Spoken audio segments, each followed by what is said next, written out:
Okay, so to let everybody know that um, these sessions are recorded and will go up on the Stroud District Green Party YouTube channel. My name is Jenny and I'm the Cloud Cafe host. On behalf of Stroud District Green Party, working alongside a brilliant group of volunteers who do a lot of hard work to pull these together, and joined by a panel of 3 fantastic speakers today. While just to let you know how the session runs, if you're new to the Cloud Cafe, we invite you to pop any questions that you've got or for the panelists or for us in the chat. We'll have the 3 speakers do their presentations, and then we will move to a Q&A where we welcome you to ask hard-hitting questions or nice questions, whichever kind of questions are your kind of thing. But today we've got a very important topic, something that's been, I don't want to say in the news recently because it's always in the news, and it's a topic that is incredibly important to all of us and something that is, for me, a core value of the Green Party. It's immigration, obviously. So this summer, and in lots of other incidents before, we've seen sort of a spike in racist and anti-immigration demonstrations, and they erupted across the streets, not only in big cities, but in small towns, and we saw this all over Britain, and it was really fueled by misinformation and especially on social media, but across all types of media.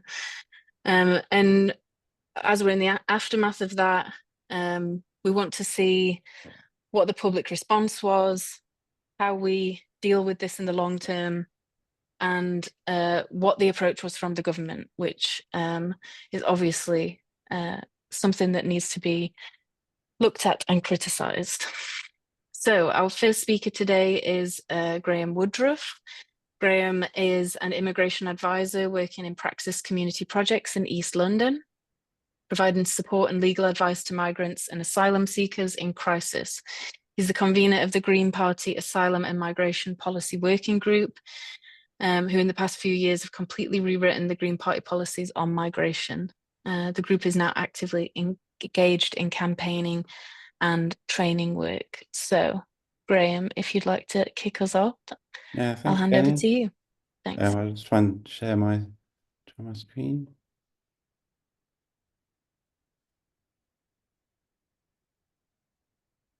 Does everybody see something? Yep. Yeah, good. Yeah, perfect. So, yeah, thanks, Tony. So, yeah, so my name is Graham Woodruff. I'm an immigration advisor from Hackney Green Party, but I work in Tower Hamlets in East London. I work for Praxis, which is an organisation that supports migrants in crisis. So we give legal advice and other sort of holistic support to migrants, quite a lot of homeless migrants, domestic abuse, that sort of thing. My particular work is really focused on undocumented migrants, so people here who have been a long time without any papers at all. I also do quite a lot of sort of family visas, kind of partner and parents. So my work's really focused on people who are already here rather than asylum seekers and people like that. But as we said with Praxis, we do that. We do all sorts. And also, the past few years, I've been the convener of the Asylum and Migration Policy Working Group.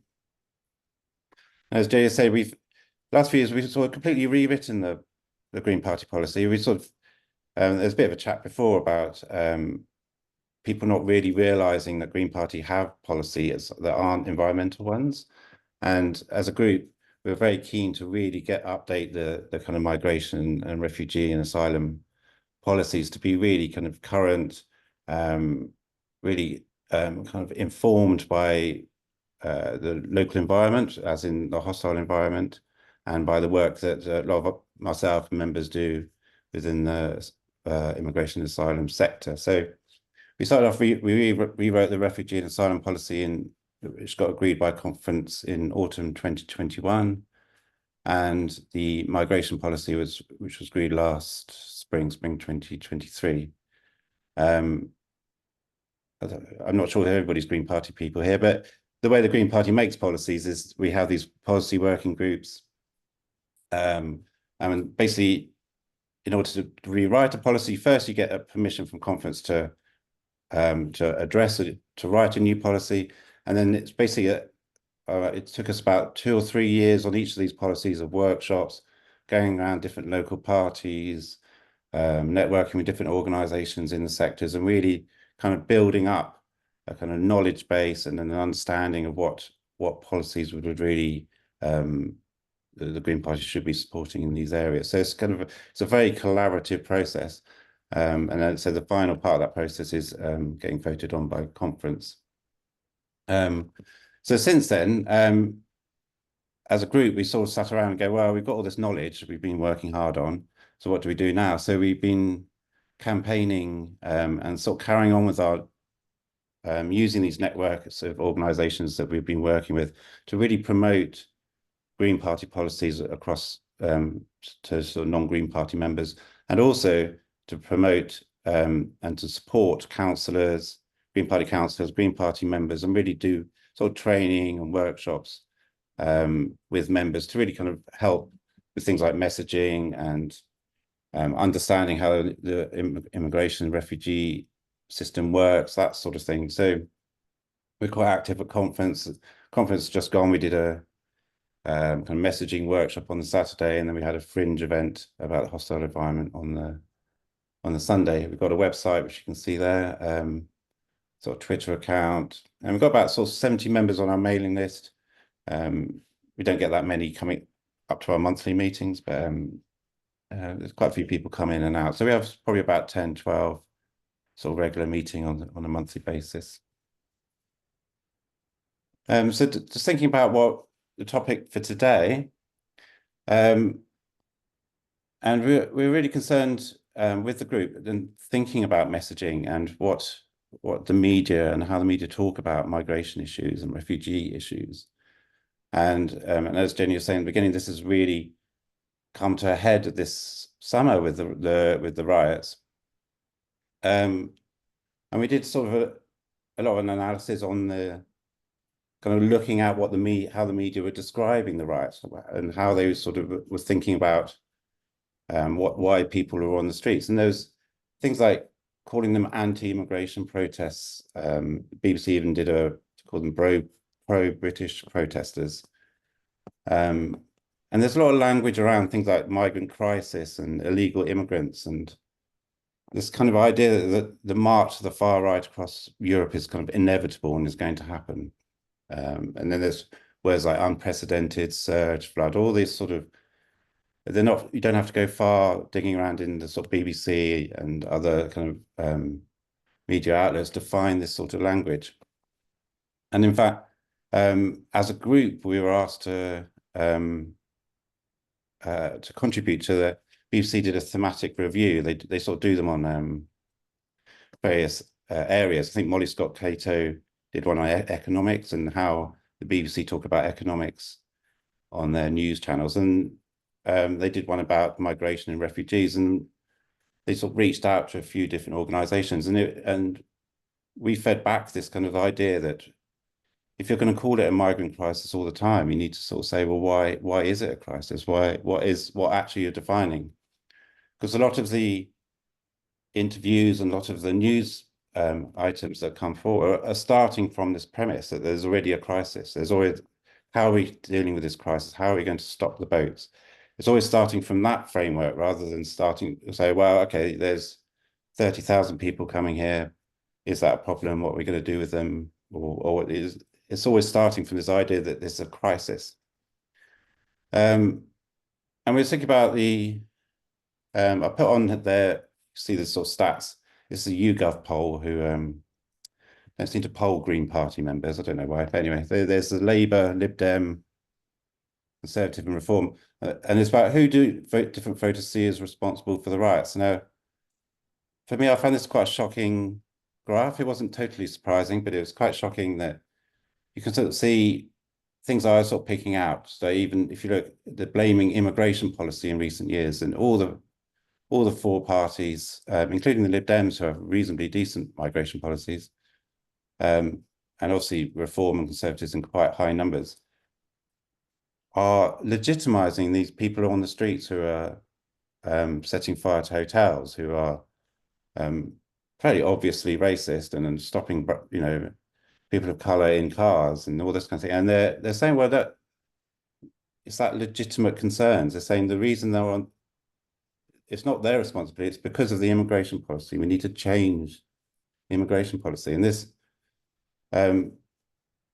we just found this very strange way of the media kind of addressing it. You've got one which is fairly obvious, a kind of far-right racist, a race riot, and then but blaming some kind of abstract immigration policy for people setting fire to other people in hotels. This is not, this is, it's just really interesting framing.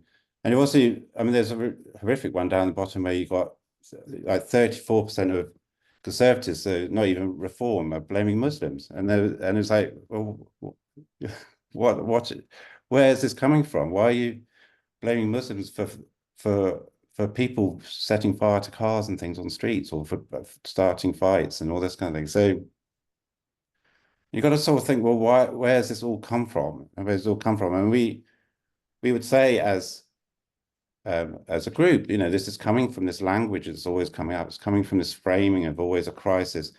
People are coming here to take all our jobs, or they're coming here they're criminals. There's a lot of media stuff about these are young men coming over in boats and they're all criminals and all this. You sort of hear it a lot in conversations. And even doing the workshops, as we did with the policies, even doing workshops with Green Party people, some of this stuff would come out. Some of this stuff would come out, oh, we're too full, it's too much, we need to stop. And there was significant, even with Green Party people, well, there's that kind of feeling that we're being overwhelmed in some way. And we'll talk about why in a minute. So I just wanted to, I know I'm talking a lot. So and just taking on from that, you can have a look at now how Labour they've got in now, and how are they talking about it? And they're taking the same language. They're taking language about crackdown, border security, criminal activity, taking control, counterterror. These are all violent criminal language that people are talking about migrants with. They're talking about crackdowns. This is border security commands. This is not talking about, oh, people are moving, people are coming in. How do we maybe improve public services or something? They're talking about crackdown and prison and criminal justice and all this kind of thing. So, and as far as the Green Party go, we're trying to look at it a slightly different way. We're trying to think about migration in a way that about people and about human rights, not thinking about people as economic units. And this is unusual with the main parties. I mean, the Lib Dems are a little bit like that, but even them, they're still talking about stopping the boats. They're still talking about this kind of everything's anti and negative, rather than thinking about, well, immigration is just happening. How do we, what should we do? It's quite big. I won't spend too long on this one, but this is, so when we're doing the Green Party policy, these are our main principles. So things about, so our sort of core principles that drove the policy. So there was accepting responsibility for the climate emergency, which is also a very Green Party policy principle, and acknowledging the right to claim asylum. So not arguing about leaving the European Court of Human Rights, not arguing about safe countries and things, just acknowledging that right.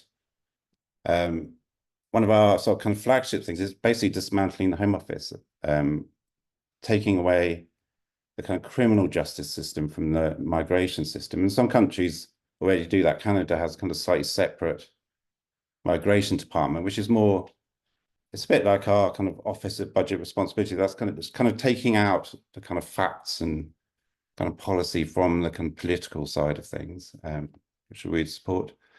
There's basically things like reforming the application process and making it really fast and cheaper.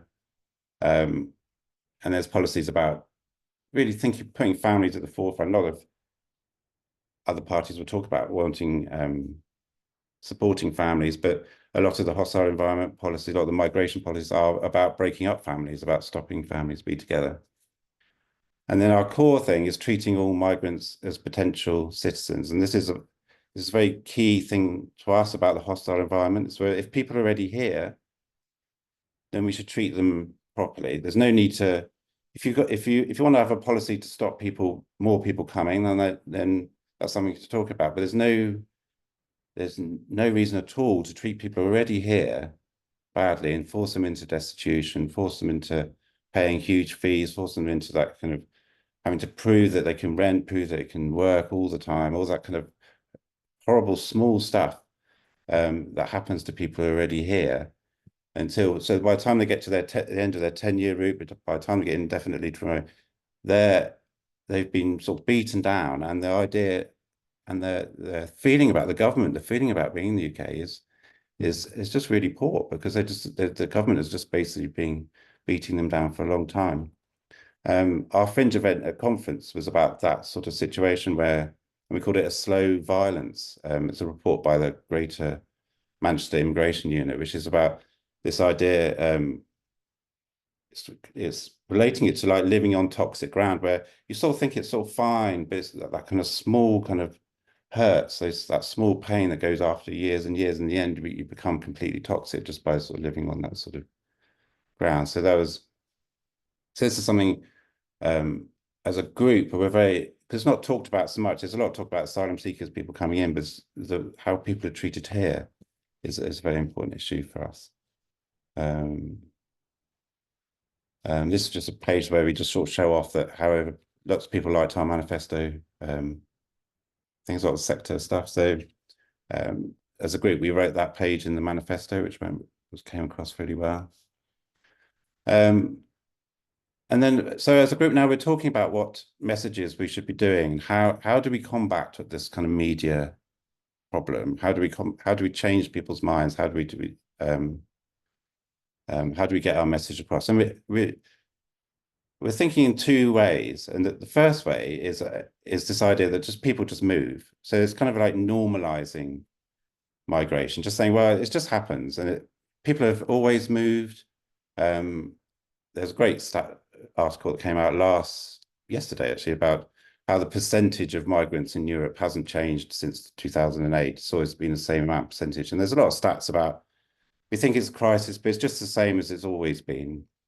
And having those and trying to just basically tone down the rhetoric, try and say, we're not really in a crisis. It's just stuff's happening and people are moving, and we might need to manage it and sort some stuff out and build some more houses or something. But it's not a crisis that we need to be sort of really stressed about. And then part of that is the myth busting as well. So it's kind of saying, people aren't here to claim benefits because they can't claim benefits. Most, people arriving on boats are actually legitimate, successful asylum seekers. Housing crisis is not caused by migrants, it's caused by housing policy and lack of housing, all those sort of things, and just try and keep toning everything down, trying to get migrants out of that kind of conversation.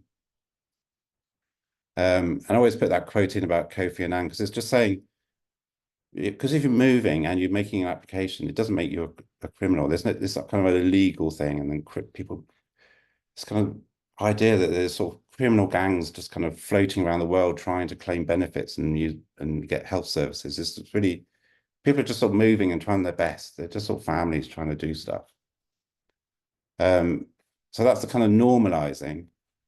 And then the other kind of other strategy we're looking at as a group is really just trying to set the agenda as well. So we're talking about maybe doing campaigns on kind of very focused areas. So things like right to work for asylum seekers, abolishing no recourse to public funds, and just trying to get those sort of small wins as part, trying to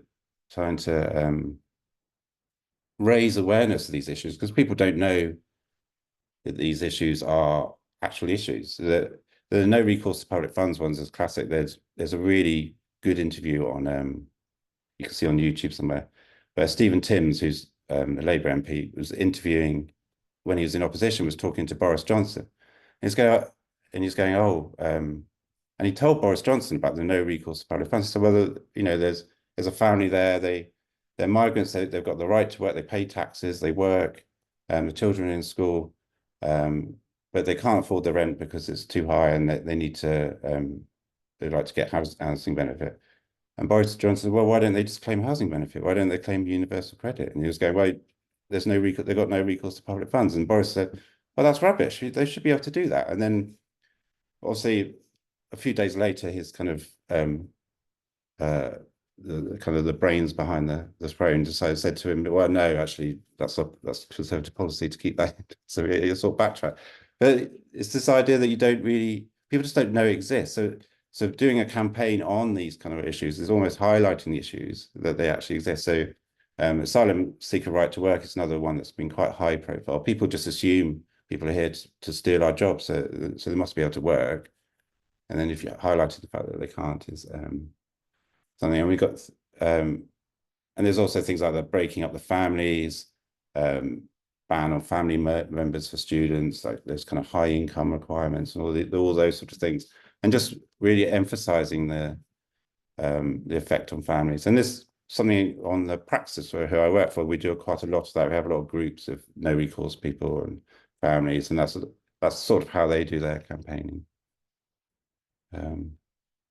That's it. So a quick plug for our next meeting on the 21st of October. Thanks, Graham. And we will be happy to share that as well, along with the Twitter handle and other bits and pieces, because I think that a lot of people will be interested, and I think you're right, so many people in the Green Party don't understand how policy working groups work and how that structure is in place and how people can just join and get involved in that area of work. And I think that like so many people who have lots of expertise in lots of different areas really should think about getting involved in those policy working groups, not just the immigration one, but also there's lots of different ones. I just want to touch on some of the very interesting things that you said there. I think the most sort of pertinent thing for me was like the language matters, that this is what we saw during the Brexit campaign is sort of that tirade of like lies and really negative language around immigration. And I think that was such a huge factor for a lot of people because of how it was portrayed in the media and how it was portrayed by the government in terms of like waves of people coming over and like thousands and thousands of people will and I think it's continued to be like that, and like the dehumanization of immigrants and asylum seekers by the media is something that continues to be. I think the graph that you put up was really interesting around like misinformed blame. I think that like so many people who can be involved in like what happened in the summer with the violence, or just any sort of like racism or abuse of immigrants and asylum seekers, is completely misinformed. And again, that's like a problem with the media that we see constantly, and not necessarily because people on a personal level have any kind of experience like that. They actually often have very positive experiences on a very personal level, but on this like countrywide scale, because of what's said in the media and because of the tone around the conversation of immigration, it can just put these like negative thoughts or like you know, like bite-sized little headlines that the people repeat without even really understanding the impact of what they're saying or the misinformation behind it. Very interesting. And then yes, the criminalization of it all, and also like the Labour approach. I think that that's one of the beautiful thing about the Greens is our like human approach to so many different aspects of society that other political organizations don't have. Like I find it with homeless people. I find it with drug addiction. I find it with, like, we just try and take the human approach, and rather than like criminalizing these people, it's like, what is the societal issue that is causing this to happen? And let's look at those things instead. Yeah, I mean, I think that's always the general issue when you see Green Party people being interviewed in the media. It's just the framing is so far out, isn't it? It's just like, you know, with the migration, it's like, well, how are you going to stop the boats? Is the question. It's not like, but it's a very difficult place for Green Party people to start with. Exactly. And really, what we're saying isn't radical at all. It's just like nice. It's just really like sensible policy for like normal people. I just, you know, it's not, we're not being radical, but comparatively to others, we are. Okay, so thank you for kicking us off. I'm sure there'll be lots of questions at the end, so keep an eye on the chat and other bits and pieces. So our next speaker is Caroline Beatty, who is the founder and manager of Hill House Retreats in Amberley, which offers sanctuary breaks for refugees, asylum seekers and others seeking sanctuary in the UK. She's the co-chair of Bristol City of Sanctuary and former manager of Bristol Refugee Rights, providing the first social and welcome centre for refugees in Bristol. Her background is in race, equality, community and training work. So Caroline, if you want to start, and I will get your slides up in the background. Okay, thank you very much, Jenny. Hello, everyone, and good evening. Thanks for your invitation to join the panel on this provocative, good topic tonight. Thank you, Graham. That was really interesting. I was extremely interested to see the Green Party policy proposals and some of the thinking behind it. It's very refreshing, I must say. So it's good to see that. I'm going to be covering some of the same sort of territory from a slightly different angle. But I just wanted to start by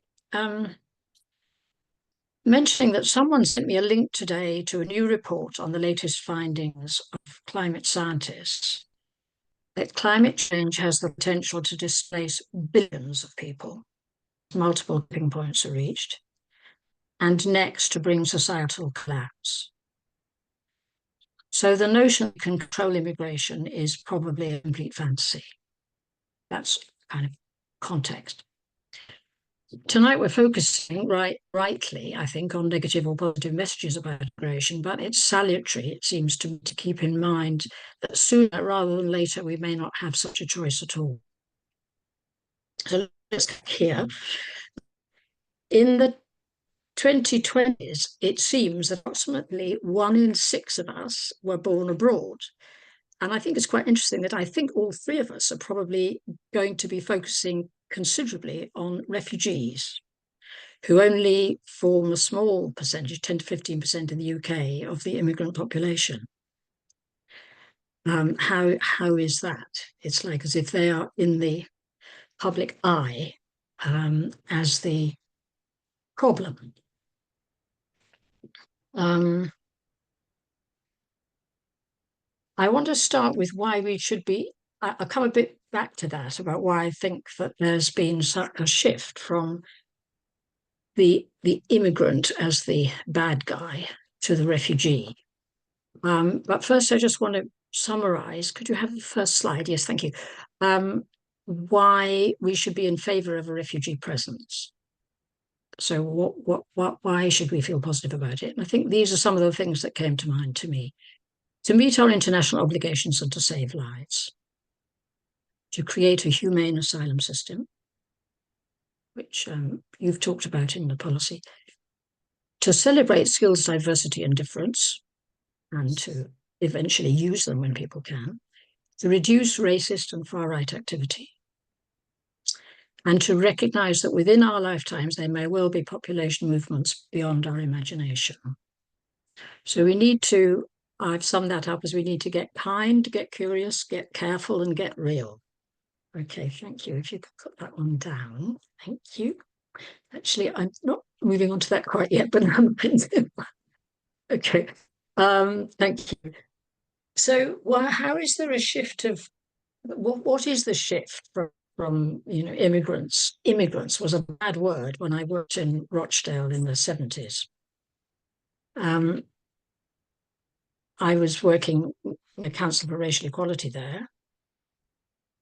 There were 10% of Rochdale population was from Pakistan, and they were working in textile mills.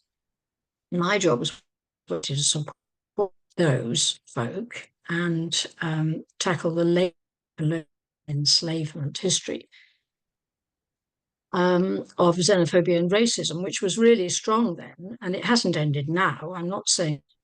But at that time, seeking asylum, the whole question of asylum in the 70s in Rochdale. Post-war refugees had settled. Ugandan Asians were refugees, but they had British passports. We had a Chilean family living with us, Sud regime, and that was a refugee movement in, but there were, I mean, it was tiny, really, and it was unusual. And I remember that there was a sort of sense of national concern for the boat people from Vietnam. I mean, how ironic is that? But somehow there was a different feeling then.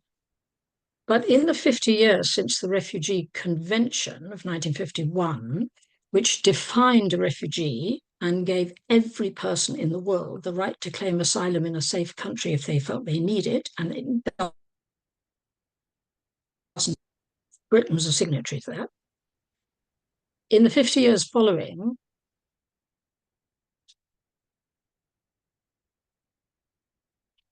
shift from seeing refugees as victims to refugees as a threat.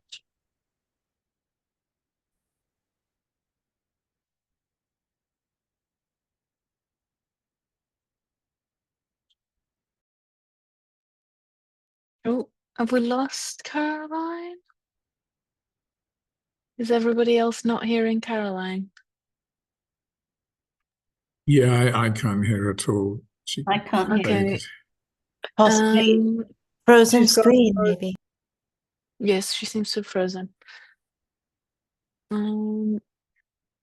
Okay, we'll just give it 2 minutes to see if she can come back. Have I gone? Oh, no, we found you again. Good. Oh, yeah, no, you're back, Caroline. Fantastic news. Okay. Oh, I've accidentally muted you though. Brilliant. Okay, you're back. Thanks. Great. Okay, I'm back. Jolly good. I get my little screen up. Okay.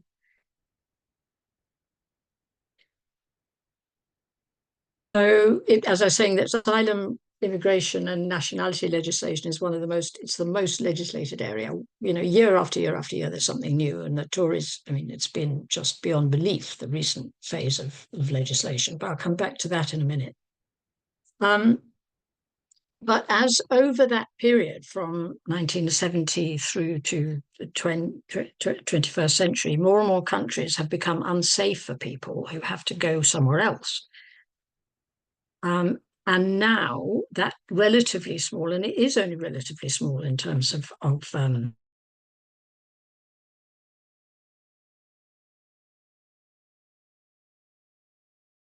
phobic hostility. And I think that's partly because, well, mainly because they're non-white, and as we know, racism is still very much alive. And on arrival, they're not able to contribute to the economy, which is deliberate policy. Even though the refugee population is higher than average level of skill and education, but governments have been explicit that they don't want to incentivize anyone to come. And they feel that if they're given the right to work, there will be more people who will want to come because, of course, in government's parlance, that's why people get in little boats to cross that channel anyway. But in order to create a positive narrative, and you've got some really good things, I think, in the Green Party stuff there, in order to create one that really welcomes refugees, so it's not just tolerate, it's actually actively welcome, I think we have to unpick the ideas and language that have been planted in popular culture over the past decades. Am I still disappeared? Hopefully I'm all right. Can you hear me? Yep, we can hear you. Yeah, Yep, okay, thanks. absolutely fine. Okay. So start with language, which again Graham's referred to.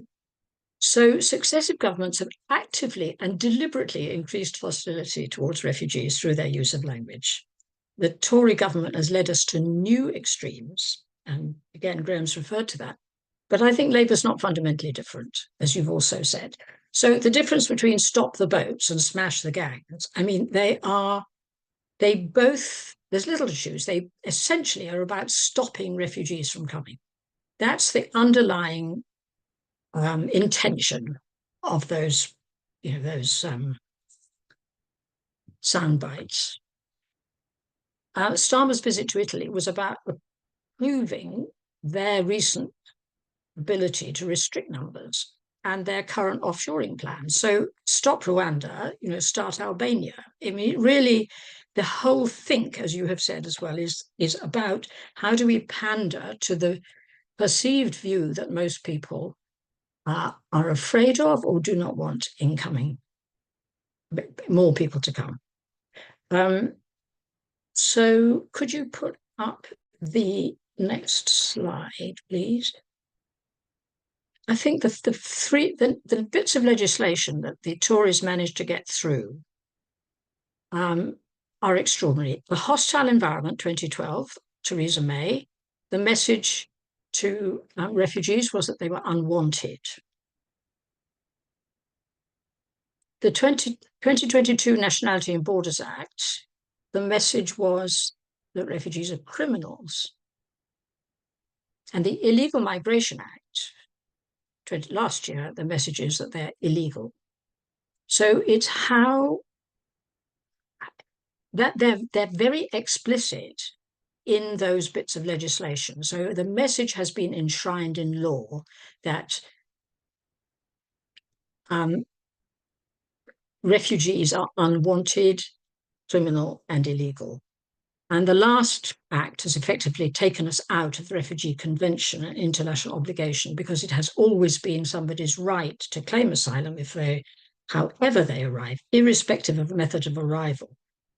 But this act makes it illegal for somebody to get in a boat and make that terrible journey. And then sort of the opposite, whatever the opposite of icing on the cake is, they then passed this Beatty Act to say that Rwanda is safe. Just defined it as safe in law. I mean, thankfully, that's been abandoned, but I don't know whether the act has actually been taken off the book. The same needs to apply to the Illegal Migration Act. Those two have to be taken off the statute books. And Nationality and Borders Act, all of them. So altogether, there's a massive investment in creating and maintaining hostility towards refugees through promoting and developing a false narrative. So the language underlines the legislation, and the legislation confirms the language. Everyone here is probably aware of the perceived political advantage of doing that. But as you pointed out, the impact of that rhetoric is horrendous. So Hope Not Hate carried out research last year that shows there's always been a spike in far-right social media activity following government announcements and media coverage. This is no surprise. Would the totally fabricated allegation that a Muslim refugee was the killer of those 3 little girls in Southport have flared up if there hadn't been relentless association by leaders between people seeking asylum from Muslim countries and dishonesty, untrustworthiness, violence, and terrorism? So I'd say, for the sake of people, both for people who are driven to risk death to survive, and for our own sake, if we are not to allow a polarised far-right movement to take hold in the UK, we must change the narrative if we can. So what can we do? Well, next slide, please. So I've got 4 things, basically. Think and talk positive and compassionate. So instead of smash the gangs, we say create safe routes. And that's, I see, what I think you're part of your policy programme in the Greens. So the notion, creating safe routes, saying people need to be safe and we're happy for them to come here. That's what we need to be doing. Safe passage. I'm actually going to put this in the chat because I think this is a really good example of positive, constructive language. Hopefully this will work. Yeah. I'll let you read that in time, but it's Safe Passage has been working for many years to create safe passage, particularly for children. And they've come up with a very constructive form of words to make the point. And actually, ironically, the Homes for Ukraine scheme, it shows what can be possible because the Tories wanted it to happen. There was relatively very little opposition to it. And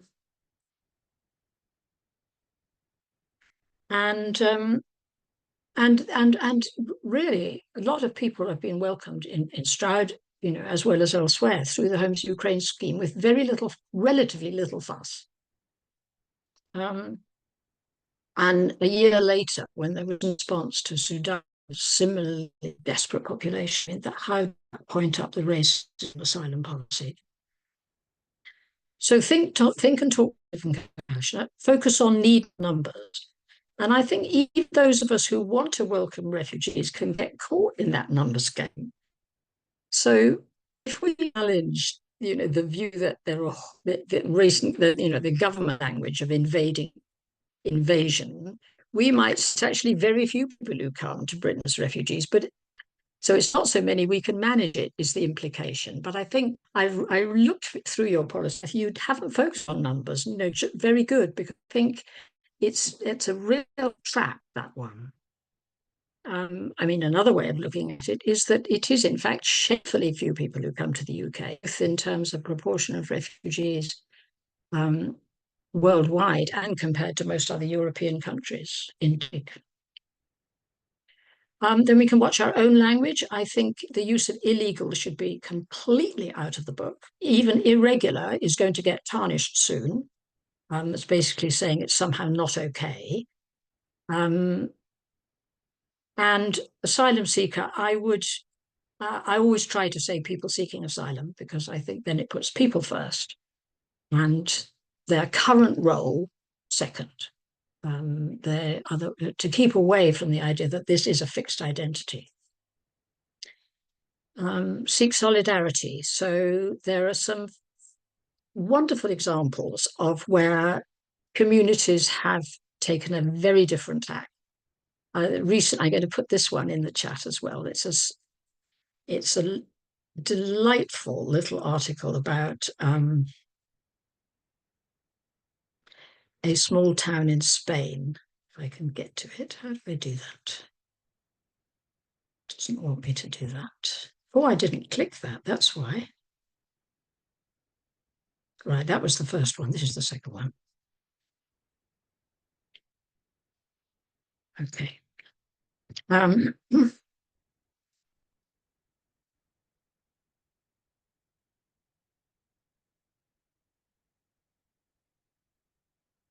And then, we all felt, I'm sure, that, in response to the riots recently, yes, the government cracked down and so on and so forth. But what was really important, I think, was the huge demonstration of solidarity with refugees. So it is there. And it was undeniably present and enormously warming. Our experience in doing campaigning on the street together with refugees, I would say, is similar. Yes, there are the occasional negative comment, but most people are very supportive and positive. In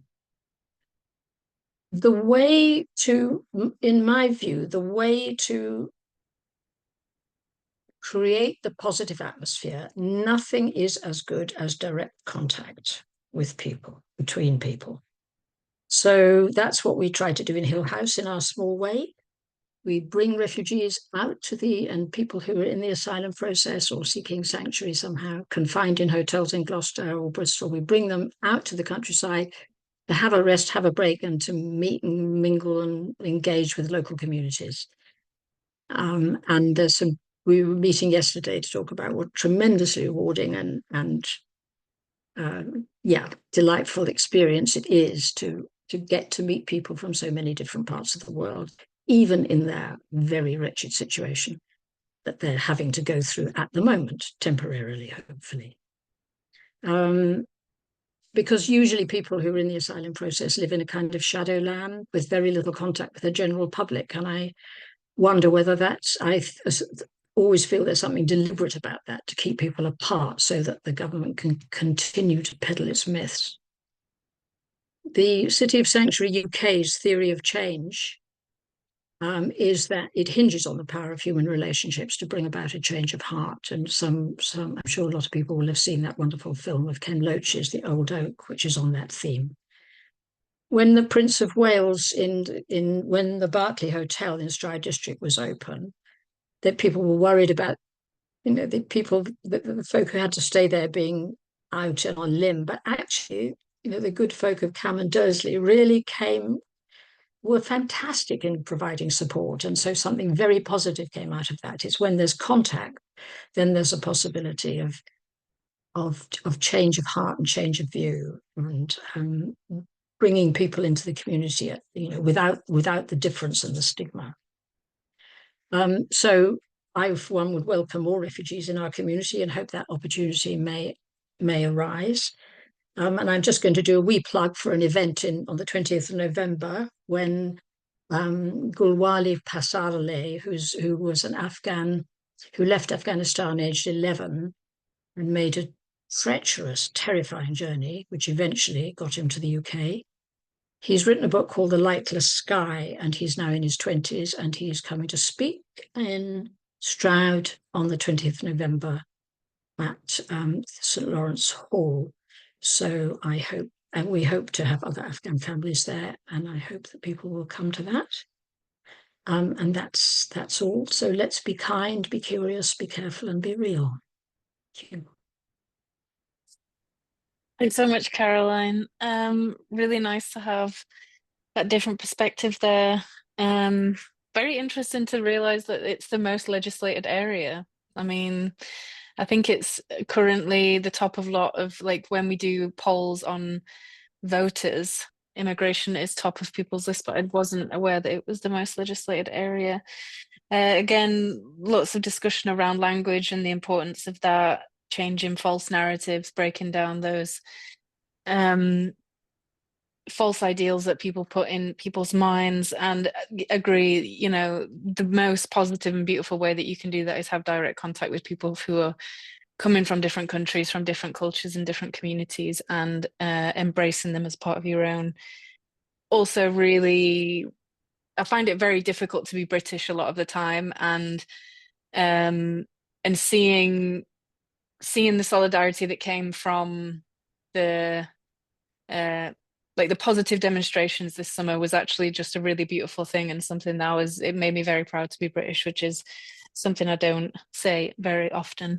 But thank you very much for your perspective on this. And I will just introduce our final speaker, who is Bill Crooks. Bill is a trainer and facilitator in international development and humanitarian aid. And over the last 5 years has specialised in supporting programmes on anti-human trafficking and modern slavery, especially in Italy and in the UK. So, Bill, take it away. Okay.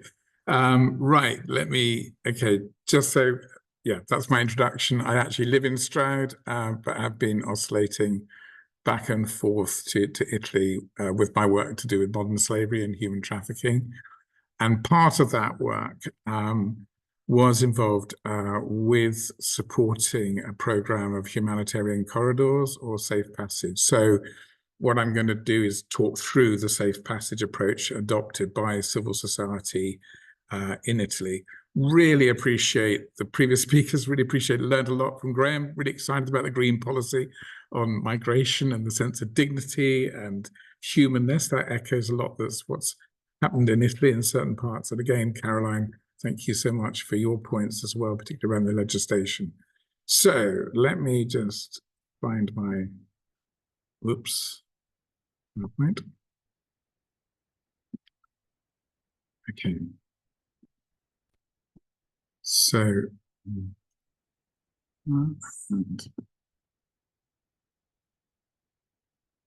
what I'm going to be talking about is safe passage, which was a word that came up previously, and I'm going to talk you through how it works and the key elements which bring out a sense of dignity. There's a number of illustrations in this one. This is done by a co-facilitator in southern Italy. We've worked together, and he tries to capture kind of all the elements of struggle and pain and hope around refugees. He's what's called a community mediator and works closely with refugees and government in liaison. Okay, so a couple of things. So the Safe Passage program in Italy started really as a result of a horrible incident that happened off Lampedusa, a small island south of Sicily, where within 2 weeks, 600 people died from boats overturning, and created a huge sort of concern across Italy, but particularly amongst civil society organizations who felt something should be done about this and try and sort of remove this huge risk. And again, this artist has done this wonderful picture of sort of taking the boat out of the water, the passion to try and change this model of people coming by boats and suffering. And certainly in the last 10 years, something around 23,000 people have died crossing from Libya to Sicily. So the scale of the situation is huge. And this has been a huge driver for civil society to address that. So humanitarian corridors, the big thing I would say is about giving people dignity. They travel on a plane, they're welcomed at the airport. I was involved in Rome in the first reception centers where people are greeted, they're applauded, they're given flowers, they're given gifts, and there's a real sense of celebration. They've made it safely to Rome. So in terms of narrative, as discussed earlier, there's a very different narrative. I'm not saying it's universal across Italy, particularly with right-wing government, but certainly civil society has really tried to champion a sense of celebrating these people as citizens who have a role to play in Italy. So it's there's bags and banners, and it's probably one of the most moving things that I've been at a reception center in Rome, where they fly in, and from there they're assigned to sort of supportive communities. Just to talk you through how the Italian safe passages work. So number one, it's civil society. And this is the Protestant churches, the Catholic churches, and some secular NGOs who've got together. And the one I'm going to speak from is called Mediterranean Hope. And they run humanitarian corridors or safe passages from Libya, Lebanon, and Pakistan. So Pakistan for Afghans, Lebanon for Syrians, and Libya for those who've crossed the Sahara. So it could be Eritreans, Ethiopians, Pakistanis, etc. And the way it works is a reception center in those countries with the team from those civil society organizations who basically carry out a series of assessments to interview them with the UNHCR to identify those who are most vulnerable. And they are then awarded a humanitarian visa at that point before they leave the country. They also get orientation to what life is going to be like in Italy. They're given lots and lots of guidance about how they will make their sort of legal journey within Italy, loads of advice and support, and psychosocial counselling before they leave their country where they have been selected. So they fly in on a humanitarian visa, which under the Schengen Agreement is possible, and the EU law, Article 25 or something, which allows that. We don't have that facility, but it allows people to come, and within 8 days, they can then apply into the asylum process, which is usually a local police station, and then they're supported through that process by local groups in that. And from Mediterranean Hope's perspective, and most of the passages, it's 100% success rate of acceptance for asylum within a year. So it's and a lot of that groundwork has been done in Libya or Pakistan or Lebanon before they depart. And then when they arrive, what happens is they fly into Rome, and there's a general reception center there with Italian government, all sorts of different groups. They're processed within a day and then put on buses to different parts of Italy, where they are then held within particular communities. So there's a reception center, there's a support for language, psychosocial support, welfare support, and it can be Milan. I was based in the Sicily one, very welcoming town. very warm, very, again, reception, very positive in that side. And yeah, so in terms of integration, this is where the community bit comes in. So for example, where I was in Sicily, in Chicli, the mayor is totally behind folks coming in, accommodation is provided, and there is a kind of welfare program. The government doesn't provide welfare. They'll provide the visa and access to education and health. And this is a bit of a debate at the moment. So those civil societies are providing that sort of 18-month support to those families and individuals going through that process. So that's kind of the broad model of it. And yeah, those are the main points. You can come back with any questions on that. So I go to the next slide. And again, it got an award from UNHCR, and these passages, those safe passages, not only exist in Italy, they also are run by France, and Belgium are also becoming very successful at those. And again, this is kind of part of that whole reception thing. Some of the challenges around it are basically a kind of structural one, particularly around the government will not provide any welfare support. So, and actually the welfare system in Italy isn't particularly good anyway. So that's actually a bit of a dilemma and a bit of a problem. The other thing is actually that it's sort of done outside the government, although the government is providing visas and support. And again, we've heard about the Albanian deal that's happened. A lot of people feel within Italy, particularly advocacy, should be done to get the government to take more responsibility. And I know a lot have been involved in challenging the Albanian thing as a very cruel option. So there's a sort of dichotomy between what civil society is doing and the government in this whole process. Operationally, the cost is quite high. I mean, it's about £20 per person per day over 18 months or so. In terms of responsibility, again, this is back to the government thing. Maybe the government should be taking more responsibility. And there has been challenges over where the government has opened up to Ukraine. Those have been much more fast-tracked than, say, Sudanese or other community, other nations coming into it. So there's some mixtures around the messaging of that. And then just in terms of the folks that arrive through the safe passage, sometimes there's a real problem in mismatch of expectations. Because they've been picked up by civil society groups, they have this idea they can have the same sort of lifestyle, exactly the same immediately that they had in Afghanistan or somewhere else. And so sometimes there's real tensions about people's expectations of what they are looking for from Italy. And then again, Italy has very high unemployment rates, so that's also a challenge. And then the sort of delay to that autonomy as a result of the work. So there are some struggles. It's not a straightforward process in some ways, but at least it's a start. And it's actually changing the narrative in lots of ways in society. So positive impact. I mean, like the town I was in, I mean, the integration was fantastic. You know, local restaurants, cafes were employing people, very warm, very friendly. And yet at the same time, people could retain their own culture. They could do their own cultural events. So a lot more kind of warmth and dignity shown by communities. And then just, yeah, here's shifting perspectives. Definitely where these programs are run, the culture of the town and the community has definitely been intrigued and interested and curious about the people who've arrived, and a kind of exchange of views and skills, etc., has happened. And then I guess on the sort of policy side, I mean, while it's sort of cross-cutting support across all parties, the right-wing government are very strong on this kind of more brusque, more blunt tool, as we hear. So there is this dichotomy about it that they generally support it, but they don't want it to get too big.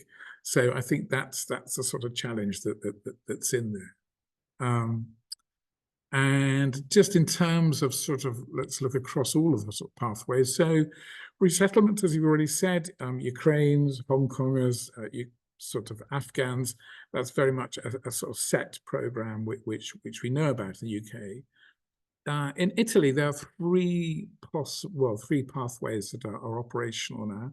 So we've just talked about the humanitarian admissions on the basis of need and level of trauma in one sense.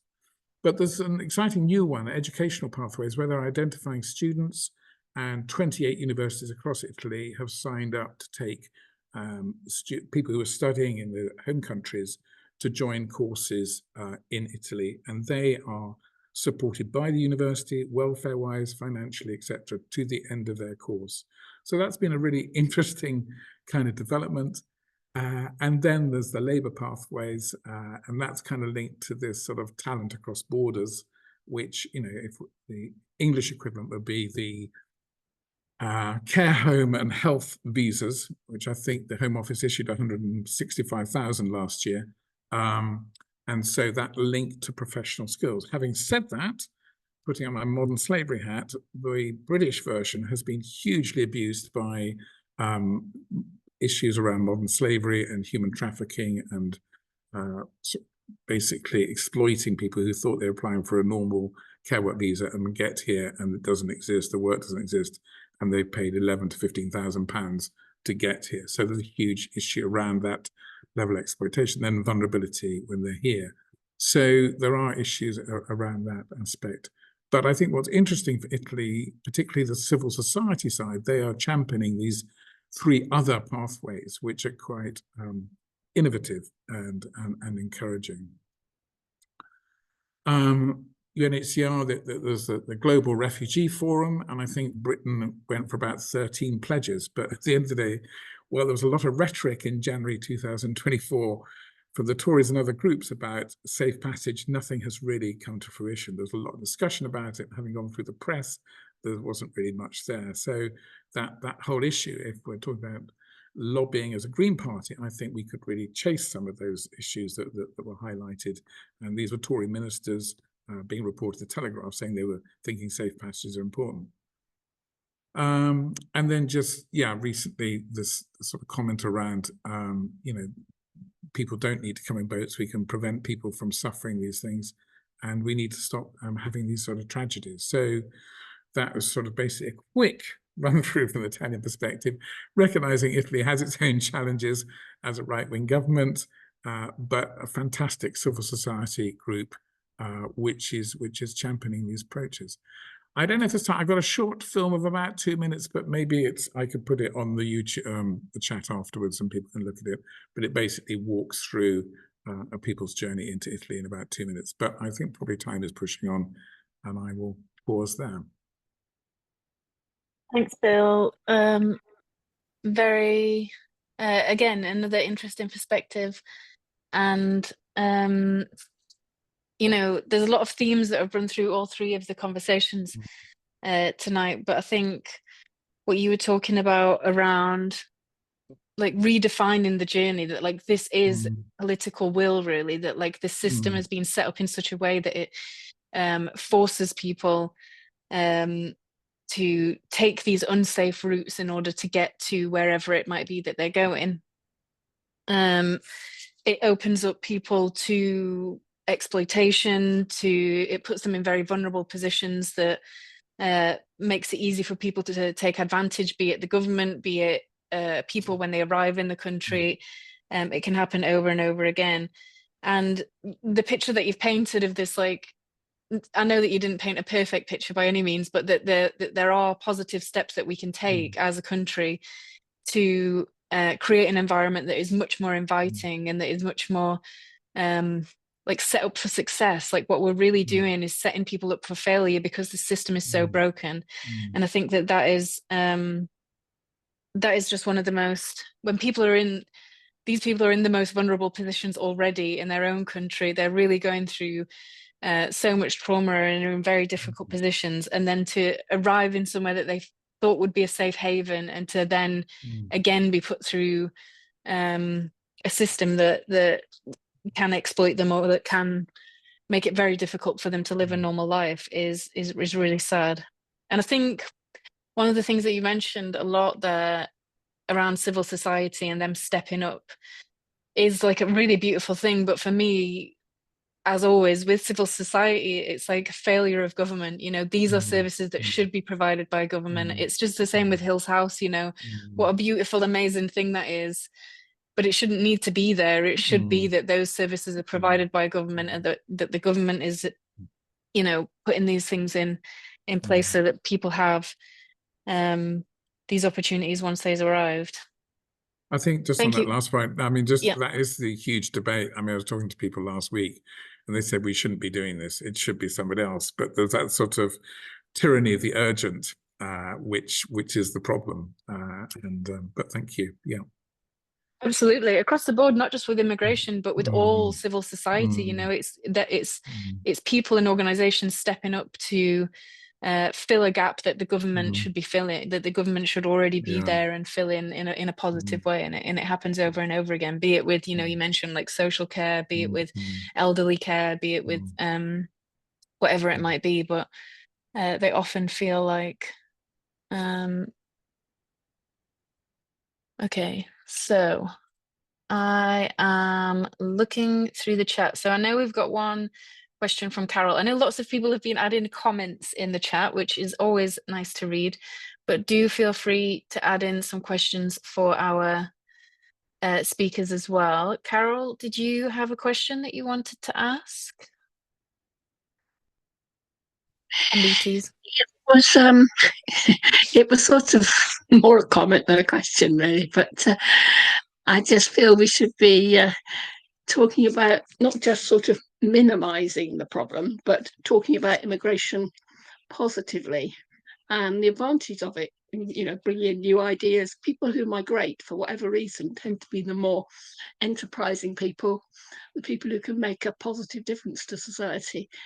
And in order to tackle this awful discourse, which seems to have grabbed hold consciously on part of the government, I think, to a large extent, we maybe need to put the opposite view, not just that it's not a problem, but it's actually a positive thing.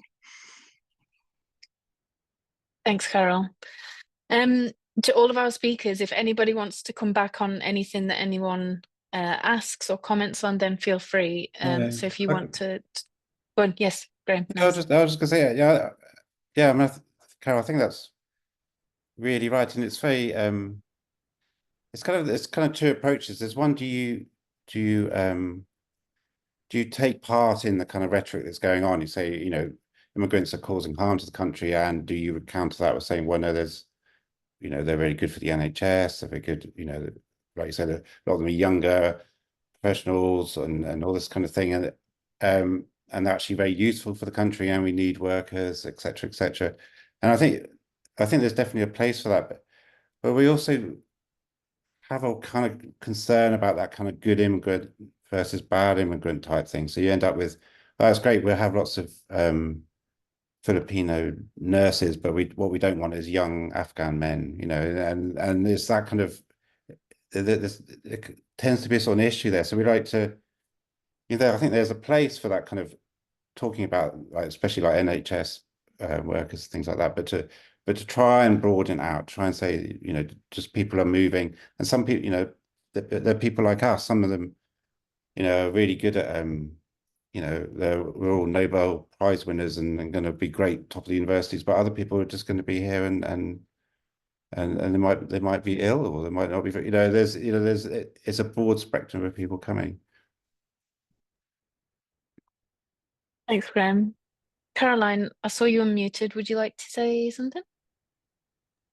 I muted myself again. Oh. No, I agree about it. I think it's I think I would come back to when you know people, you stop worrying about it altogether, really, about there's kind of a right for somebody to be present in whatever state they are. I think that's what you were saying as well, Graham, and I agree with that. I think it's the dehumanizing bit which is so difficult. So the more we can make people real to each other by contact and stories and listening and reading and sharing what we know and of the positive, about real people, it's the most useful thing. Thanks, Caroline.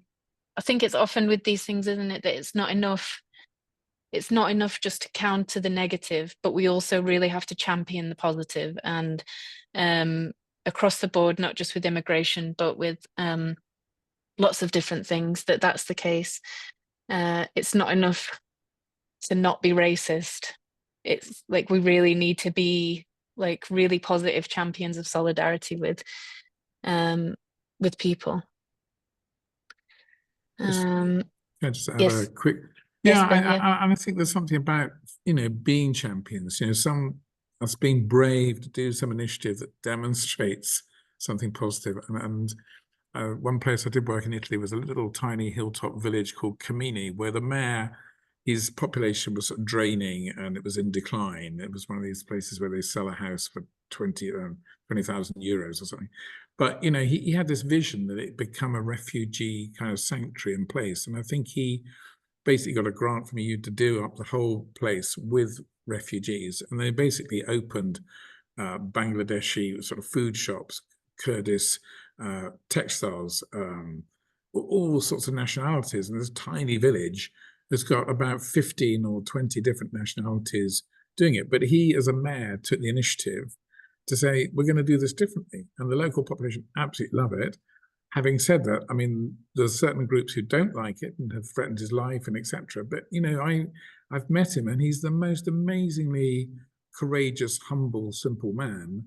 And I think we need more of those. It's called Camini, more Caminis, or a bit like the Ken Roach film. But we need that kind of physical example. Actually, it's not that scary. Actually, it's brilliant. And like I talked to lots of the old Italian folks, you know, who live there, said, this is the best thing that's happened for 200 years in this village. You know, they're kind of like, whoa, we are rocking this village, and really excited about it. And there's another village that's doing the same thing. So I think we need to change the rhetoric, but we need to kind of have some kind of creative, dignified action. I suppose that's what I'm passionate about. I put a little example in the chat too earlier about a Spanish village that's done something wonderful as well. There are only 3,000 of them, and they've welcomed 120 people in a similar sort of way, I think. So I think they're wonderfully inspiring, heartwarming examples. Thanks all. Okay, the next question I can see is from Rebecca Dixon Wilkes. Would you like to unmute yourself and ask your question? Hi, I just wanted to say thanks for doing this. It's actually really interesting.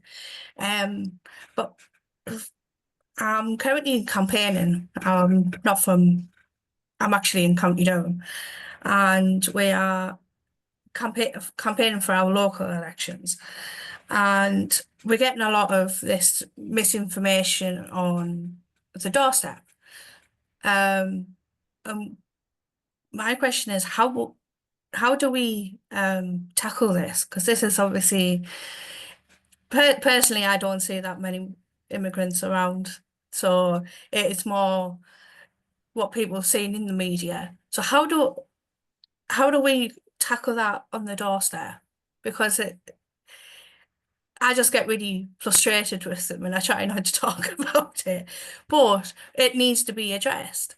And obviously, we're up against reform, and I am literally frightened that they're going to win this election, but or take our votes.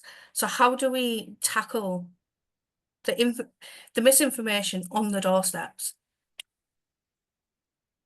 Could I speak on that one? It's just I mean, the first thing I'll say, I'll just put in the chat, we have produced quite a lot of resources for councillors and people on doorsteps canvassing.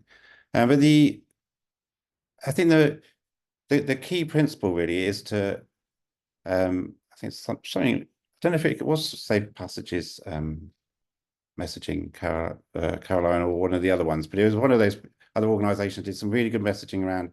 The first thing is about identifying the issue and then identifying the cause properly. So it'd be something like, you know, you might be on the doorstep and say, oh, they're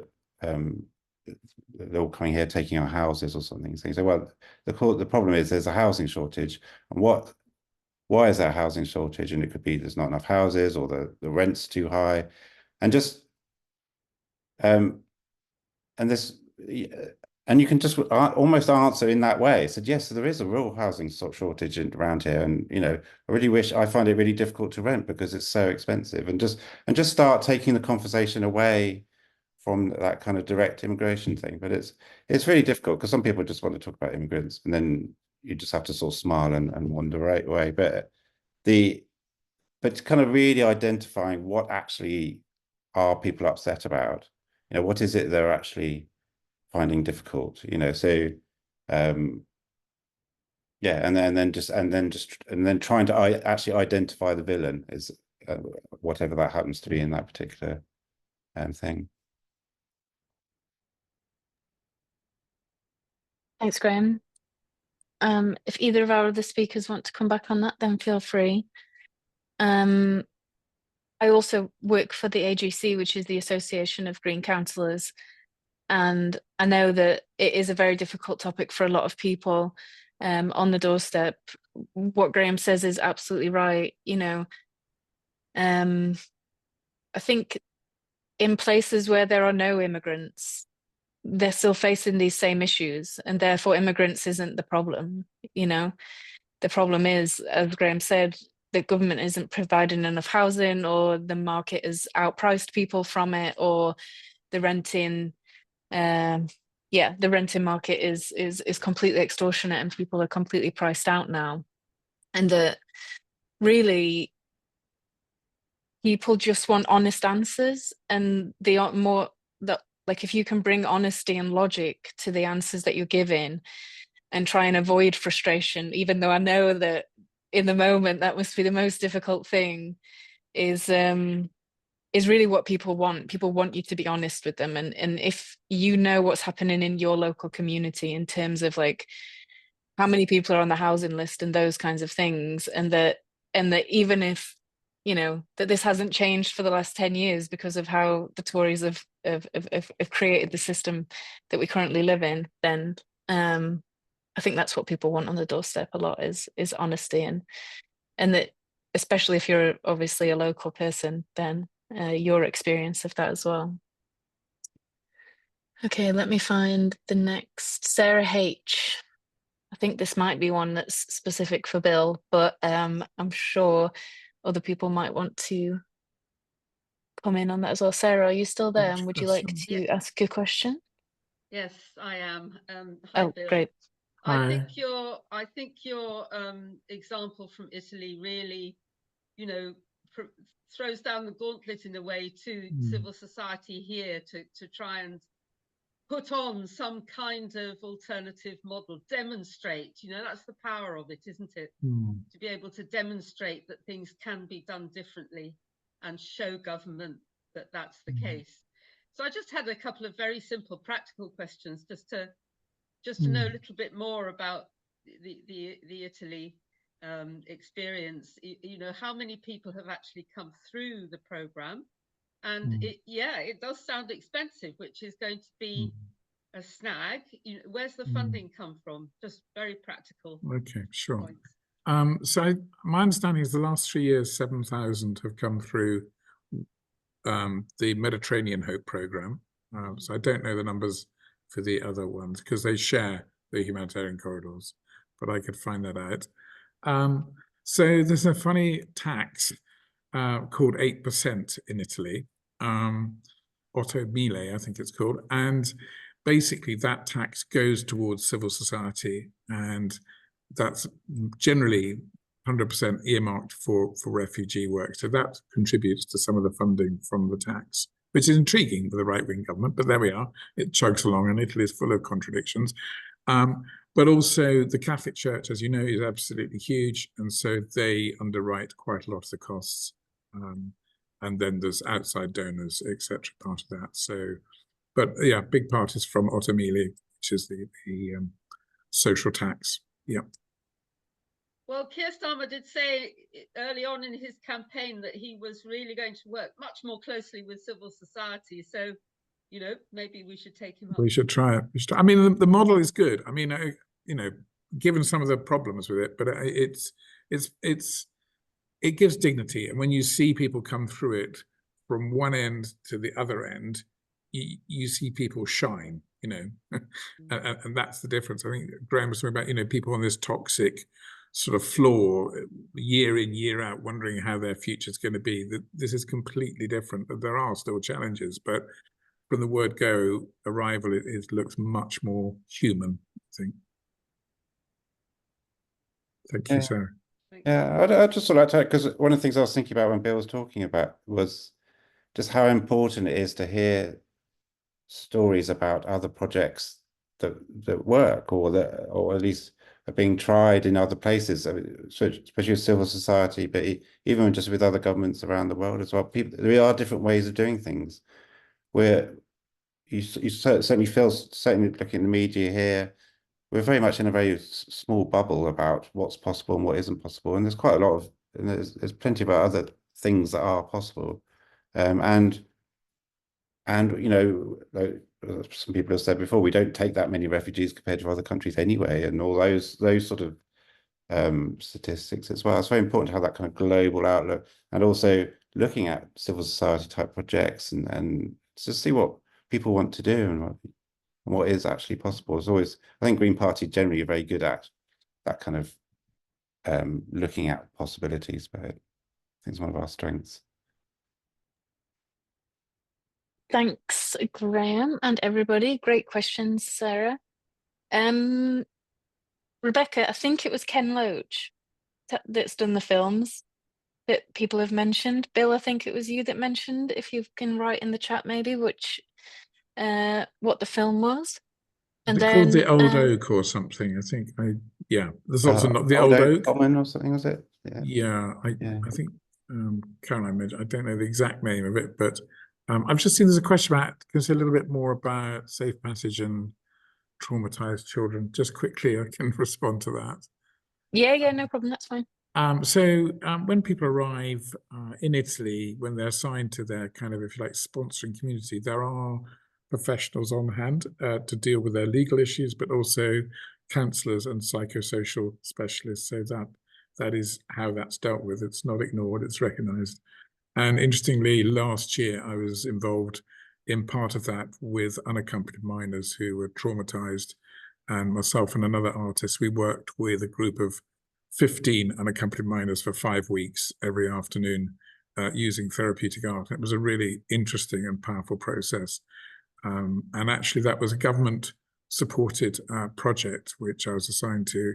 So again, another quirky contradiction of Italian politics, that there's funding somehow to help traumatized children while they do something in Albania sort of really cruel. So but there is, within the civil society program, that there is the support for traumatized children, and it is recognized as a major issue. Thanks, Bill. Okay, so the last question I'm gonna invite comes actually from one of our speakers, Caroline. And then this is just a pre-warning to our 3 speakers that at the end of these sessions, I ask you to do sort of like a 30-second what you want people to take away from today. So just be thinking about that in the back of your mind. And Caroline, your final question was, if you want to ask it. Yeah, I'm just scanning through your policy proposals and noticed that indefinite detention isn't there, which is a particular scandal in the UK. I think it's the only European country which has indefinite detention. So I assume that's something that you'd want to get rid of. Oh, we get rid of all the immigration detention, whether it's definite or indefinite. Oh, was that? Oh, sorry, was that in the thing? That's good. Oh, it's in the main policy. Yeah, it's not in our kind of the bullet points. Great, but yeah, great. Yeah, Thank we're very anti-detention. Very good. Thank you. Okay, amazing. So I'll just give a little roundup while I give our 3 speakers a breather to think about what you want our audience to take away from today, and just give some of the key themes that have been coming up tonight. So obviously, the absolute need for safe and legal routes, I think, is one of the big ones. We've seen an example of, it's not a perfect example, but civil society in Italy trying to showcase something that is better than the current system that we have. I think it's not a perfect system, but it's better than what we currently have. I think another key theme is around the language that we use, and the narrative that is created, and not just the media, not just the government, but I think, you know, the biggest changes happen around the kitchen table. It's the conversations that you have with family, with friends. You know, I'm from a small town in South Yorkshire, and I have to say that not all my family are as liberal maybe as I might consider myself to be. And so having those conversations with those people in families is just as important as the work we do as activists, or as Green Party people, or as not Green Party people if you might be from another camp. But the conversations around the table, the language that we use, all important. I think what Caroline mentioned around direct contact, solidarity, the work that we do with people, not just work, but, you know, I remember asking an uncle of mine how many friends he has who are immigrants, how many friends he has who aren't white middle class people, and he said none. And I said, well, how can you ever expect to understand the life of someone who is not white and middle class if you've never even sat down around a table and had a pint with somebody? You're never going to do that. I think pushing for better policy, not just within the Green Party, but obviously within the current government that we find ourselves within, very important. Write to your MP, do all those things that we're very good at doing in Stroud. And getting involved in civil society, you know, it shouldn't have to be there, but it is. And I think that getting involved in it and donating some of your time and energy to that is obviously a wonderful, beautiful thing. So let me come to our speakers. Graham, you're unmuted, so I'm going to pick on you first. Okay. What would you like our audience to take away? I was just going to cheat and say something I didn't say earlier, which Caroline mentioned about the reaction to the riots and people, how they came together, and there's lots of good stories. And during the workshop I did at the last conference, I used that same slide, that far right messaging slide, and straight away we had about 30 people there, and people from all over the country, and they all talked about what happened in their local area during the riots, and it was all for these lovely positive stories about how they'd gone out to meet their neighbours to say hello, they'd gone to the local mosque, and just started talking to their neighbours and just saying, this is not who we are, this is not who I am. I want to go on the street and actually make an effort to talk to my neighbours. So I'd probably just say, let's do that all year round. Let's have some empathy. And you know, you remember people move all the time. People move from Yorkshire to Stroud. I moved from Southampton to Bristol to London. You know, we're all moving around, just normal people looking for work and being with our families, and that's all everybody's doing here. Thanks, Graham. Exactly that. Okay, let's go to Caroline next, and then to go.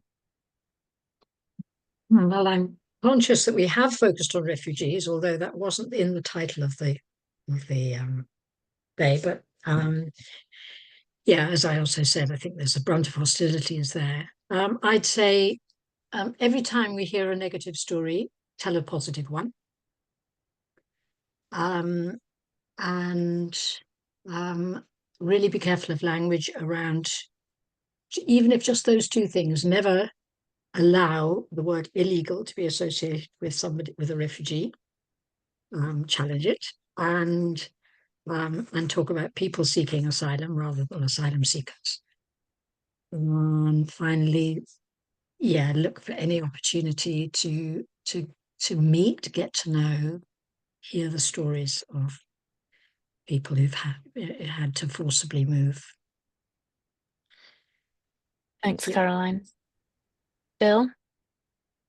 Yeah, I mean, I think what I've sort of gained a lot from this is about changing the narrative. So a little bit what Caroline was saying, but I think I'd love to see something practical, you know, like kind of we do some crazy initiative, but fun and dynamic and powerful, and do it together, not on your own. I think sometimes we feel we can't do something because we've got to do it on our own. We've got to go meet this person on our own, or we've got to do something on our own. I feel there's something good about us when we come together as a community and just I don't know, create a mural or feast. I just feel we need to be more practical and fun and kind of give it flavor and spirit and all that. Anyway, I'm a kind of crazy artist, so I like all that stuff. But I think, you know, let's try and be as creative as we possibly can. You know, we're working at so much negative stuff, and we've got to counter that with massive load of creativity to counteract it.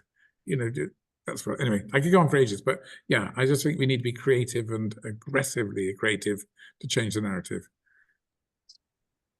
Thanks so much, Bill, for finishing us off there. And thank you to all three of our speakers for taking the time tonight to come and talk to us. The Cloud Cafes are an opportunity for us all to discuss these really important issues and bring bits of Green Party policy, but bits of everyday life into these discussions, and things that maybe you don't have people to talk about these things too in your everyday life, but you want to connect with other people who are thinking about these kinds of things too. And I think that's what we try and do here, and give people that opportunity. I think we should recognize that even though this session was about immigration, we're all white people here, and we're all probably middle-class people here, I would say. Who knows? Don't want to speak for everyone, but verging on, if not part of the middle class. And I think that next time we should really try and get an immigrant voice in the room. I know we're all doing things to champion immigration and to try and be as inclusive and engaging as possible, but really we do have to practice what we preach. So I think next time we need an immigrant voice in the room. But it was a really great session. It was really good to have you all here. The Green Party is doing fantastic work on this. Thank you to the policy working group, because this is where the real work happens. Really, Graham, you and everyone else who's in that policy working group and any policy working group, please say thank you, because Green Party policy is created by its members, it's voted for by its members, it's different to every other party, and it's something that I'm really proud of, being a Green, that is still the case. So volunteer your time, welcome people wholeheartedly, say hello to your neighbour, not just in times of crisis, but just on a Saturday morning. And please join us for the next Cloud Cafe. Tell your friends about us. We'll be back for a November session. And thank you to Elizabeth, as always, for sorting all of the things out in the background. Really appreciate it.